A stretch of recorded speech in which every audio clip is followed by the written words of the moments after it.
Hello there, this is Sujaya, your intuitive parenting coach and an early childhood parenting expert. So, do you love your child? Do you love your child? Hell yes, right? Everybody, every parent in this world loves his or her own child. Even that parent of that criminal out there loves that criminal child, right? So yes, everybody loves your child. Now, let me drop the truth bomb here. Let me blow you away with some facts here. So, loving your child, what does loving your child mean? Knowing that you love your child is different from realizing the love that you have for your child is different from practicing the love that you have for your child, towards your child, right? Didn't get this? Let me repeat this. Knowing that you love your child is different from realizing the love that you have for your child is different from practicing the love that you have for your child.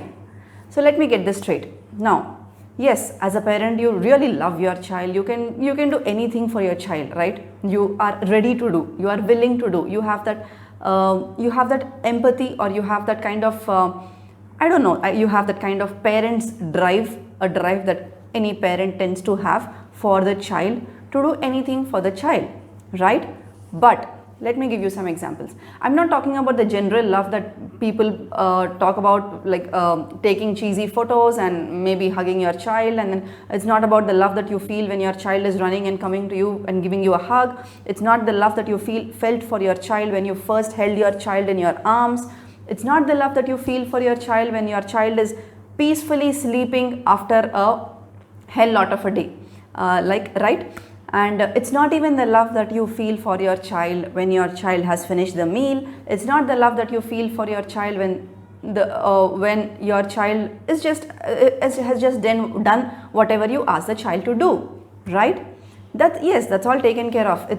There is love, and you are kind of pleased by the way the child is acting, and maybe you just express your love for your child in using any other actions at that instance. But let me give you some other examples. Do you love your child when your child is rolling on the floor, the 2-year-old or 3-year-old who is rolling on the floor in the supermarket? Do you love your child when your child has fallen off the cycle and is crying for you? Do you love your child when the child is maybe 10-month-old or 9-month-old? Maybe someone else is carrying the child and the child is crying out for you, right? So that's the difference. Do you love your child when you are threatening the child to get the things done? Do you love your child when you are saying, this is something that bad boys do? Do you want to be a bad boy? No, you are always a good girl, you are always a good boy, so this is something you should not be doing. You should be doing this. That is it. And then if you do this, people will call you a good girl. People will call you a good boy, right? So, do you feel the love for your child in such instances?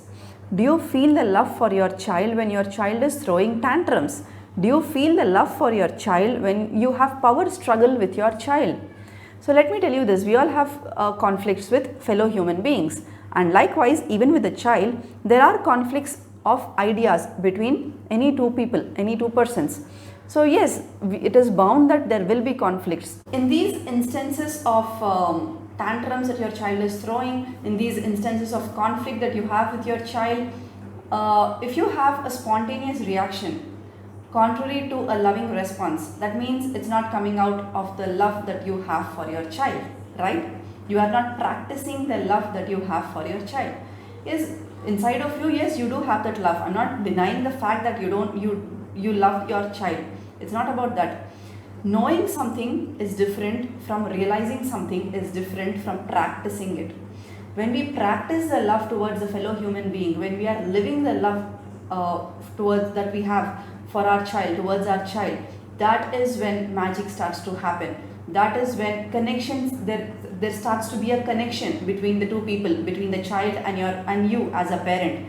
So there are many parents who are utterly confused, thinking what they can do when the child is crying, what they can do when the child is throwing tantrums for the phone or for screen time or for a snack or for say anything, maybe not coming back from the park.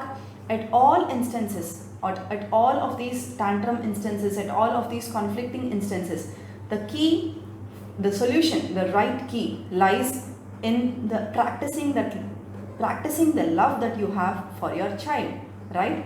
And once you realize this difference, that just loving a child is different from, am I actually responding from the love that I have for your child? Once you get this difference, it is bound to happen that you will have a loving response for your child. Even when the child is shouting from the top of his voice, you will have a loving response for your child. So just ponder over this and let me know, what did you learn from this video? What change would you want to start doing in your parenting journey, starting from this moment, starting from this video? And under this video there is a description to join my Facebook group and to my YouTube channel. So make sure you go and join the Facebook group and YouTube channel and even the Facebook page. And also there is a free downloadable resource for you, the Soulful Parenting Blueprint, under this video. So if you click on that link, it will take you to a page where you can download a free copy of the Soulful Parenting Blueprint, which actually gives you 5 steps that you can take as a parent to actually start practicing the love that you have for your child. It's not about just loving a person, it's not about just knowing that you love a person, it's about the next step is realizing the love, and further the next step is practicing that love, living that love. So cheers, God bless you, thank you, bye bye.